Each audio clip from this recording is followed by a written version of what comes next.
మీరు చూడండి, లోకంలో కొడుక్కి ఇష్టమైంది వండుతుంది అమ్మ, పెడుతుంది. వాడు మళ్ళీ మారడగలేదు అనుకోండి, ఏం తెగులు, ఇంత కష్టపడి ఉండేది ఎందుకు వేసుకోవు అందో. ఏనన్నా బావులేదా, ఏమన్నా తేడాయా, ఇవాళ బాగా రాలేదా, ఏమన్నా తప్పు చేశానా, ఎంత బాధపడిపోతుందండి. రెండో మాట వాడు వేసుకు తినలేదని, నువ్వు తినలేదే నేను తినొచ్చావా ఏమన్నా అని ముందు అందో.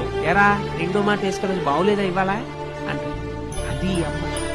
అందుకే అమ్మ సౌందర్య లహరి.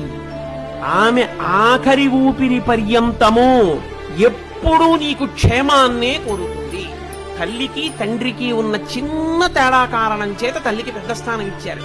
తండ్రి సమానుడు, నీ తక్కువ కాదని కాని, తండ్రి పనికి మాలిన వాడని కాని, తల్లితో సమానుడు కాదని కాని నేను ఎక్కడా మాట్లాడటం లేదని మీరు గుర్తుపెట్టుకోవచ్చు. కానీ తల్లి తండ్రి కన్నా గొప్పది అన్న విషయం చెప్పడానికి నేను కించిత్ వెనకాడను, వేదమును నమ్మాను కాబట్టి.